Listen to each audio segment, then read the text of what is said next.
Scheme మంచిదే. Scam జరగకపోతే ప్రభుత్వంలో ఉన్న పార్టీకి మంచి పేరు కూడా వచ్చేది. కాకపోతే గొర్రెలు పంపిణీ చేయకుండా నిధులు పంచుకు తిని అక్రమార్కులు అడ్డంగా బుక్కయ్యారు. కొందరు ఊచలు లెక్కబెడుతున్నారు. మరికొందరికి టైం దగ్గర పడింది.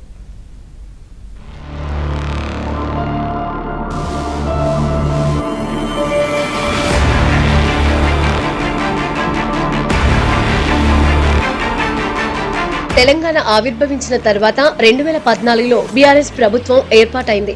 2015లో అప్పటి ప్రభుత్వం గొర్రెల పంపిణీ పథకాన్ని ప్రారంభించాలి అనుకుంది. 2017 నుంచి అమల్లోకి తెచ్చింది.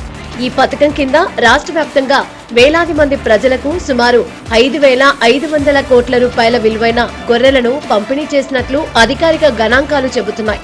అయితే ఈ పథకాన్ని అమలు చేయడంలో ఆర్థిక అవకతవకలు చోటు చేసుకున్నట్లు అవినీతి నిరోధక శాఖ తన దర్యాప్తులో గుర్తించింది. గొర్రెల పంపిణీ పథకాన్ని ప్రారంభించిన తొలినాళ్ల నుంచే కొంతమంది అధికారులు, మధ్యవర్తులు కలిసి ప్రభుత్వ నిధులను దారి మళ్లించినట్లు సమాచారం.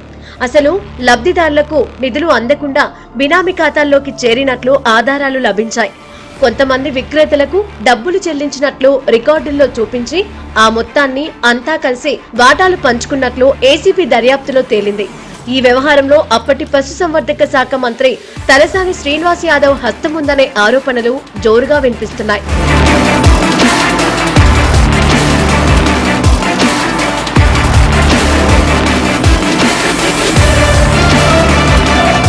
తెలంగాణలో యాదవ, కురుమ వర్గాలకు చెందిన వారికి ప్రభుత్వం నుంచి సబ్సిడీలో గొర్రెలను పంపిణీ చేయడమే ఈ పథకం లక్ష్యంగా చెప్పాలి. 3.93 లక్షల మందికి 82.64 లక్షల గొర్రెలను పంపిణీ చేసినట్లు లెక్కలు చెబుతున్నాయి. సిద్దిపేట జిల్లా గజ్వేల్ సమీపంలోని కొండపాకలో అప్పటి ముఖ్యమంత్రి కె చంద్రశేఖరరావు ఈ పథకాన్ని ప్రారంభించారు. కొండపాక మండలంలోని 825 మంది లబ్ధిదారులకు గొర్రెల యూనిట్లను అందజేశారు. మొదటి విడతలో యూనిట్ కు 1.25 లక్షల ఖర్చు అంచనా వేశారు. ప్రతి యూనిట్ కు 20 గొర్రెలుంటాయి. ప్రభుత్వం 75% భరిస్తుండగా లబ్ధిదారుడు 25% వేసుకుంటే సరిపోతుంది.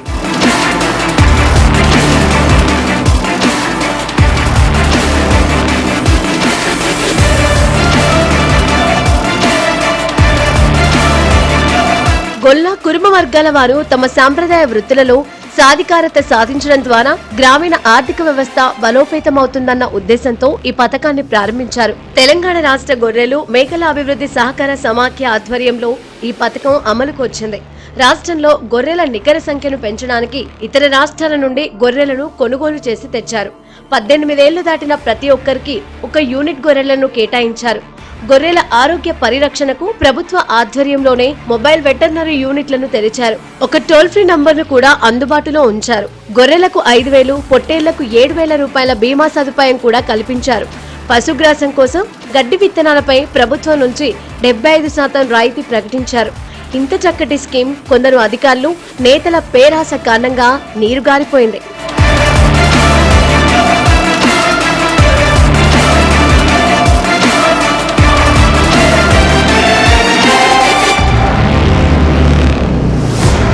గొర్రె పిల్లల కొనుగోలు కోసం కొండాపూర్లోని లోలోనా ది లైవ్ కంపెనీకి గత బీఆర్ఎస్ ప్రభుత్వం కాంట్రాక్ట్ ఇచ్చింది. ఆ సంస్థకు చెందిన సయ్యద్ ఖాజా మోయినుద్దీన్ తో పాటు పశుసంవర్ధక శాఖ అసిస్టెంట్ డైరెక్టర్లు రవికుమార్, కేశవసాయి ఏపీలో 18 మంది రైతుల దగ్గర 133 యూనిట్ల గొర్రెలను కొనుగోలు చేశారు. వీటికి సంబంధించిన 2,10,00,000 తమ బినామీల అకౌంట్స్ లో డిపాజిట్ చేసుకున్నారు. తమకు రావాల్సిన డబ్బును ఏపీలోని వివిధ జిల్లాలకు చెందిన ఇతరుల అకౌంట్స్ లో డిపాజిట్ అయినట్లు రైతులు గుర్తించారు. 2023 డిసెంబర్లో గచ్చిబౌలి పోలీసులకు ఫిర్యాదు చేశారు. ఈ కేసును కాంగ్రెస్ సర్కార్ ఏసీబీకి బదిలీ చేసింది.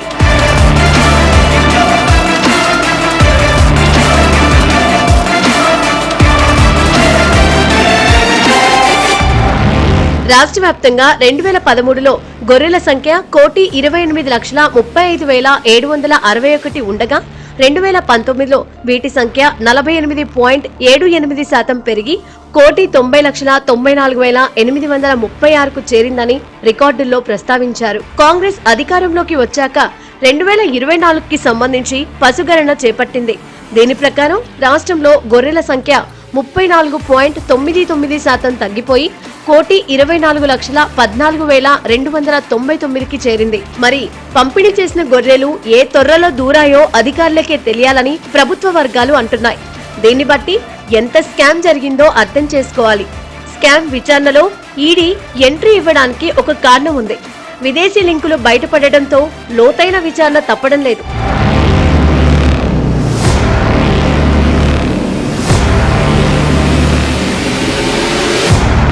ఇప్పటి వరకు గొర్రెల కొనుగోళ్లలో అక్రమాలు, గొర్రెల పంపిణీ పేరిట లబ్ధిదారులకు చేరకుండానే నిధుల మళ్లింపునకు పరిమితమైన ఈ కుంభకోణంలో తాజాగా బెట్టింగ్ యాప్ల లింక్ బయటపడింది. గొర్రెల కొనుగోలు కుంభకోణం నిధుల మళ్లింపునకు వాడిన డమ్మీ, మ్యూల్ అకౌంట్లకు చెందిన బ్యాంకు డాక్యుమెంట్లు, చెక్, పాస్బుక్స్, డెబిట్ కార్డులు ఓ ఆన్లైన్ బెట్టింగ్ యాప్స్ తో లింక్ అయినట్లు అధికారులు గుర్తించారు. గొర్రెల కొనుగోలు డబ్బును విదేశాలకు చేర్చడంతో పాటు నిధులను మళ్లించేందుకు ఈ బెట్టింగ్ యాప్స్ ను వాడుకున్నారా అనే కోణంలో ఈడీ అధికారులు దర్యాప్తు ముమ్మరం చేశారు. ఇతర రాష్ట్రాలకు, ఇతర దేశాలకు డబ్బు చేరడంతో దీన్ని మనీ లాండరింగ్ కేసుగా ఈడీ పరిగణిస్తోంది. అంటే గొర్రెల స్కీమ్ విధి విధానాల నుంచి దర్యాప్తు మొదలు పెడుతున్నారు.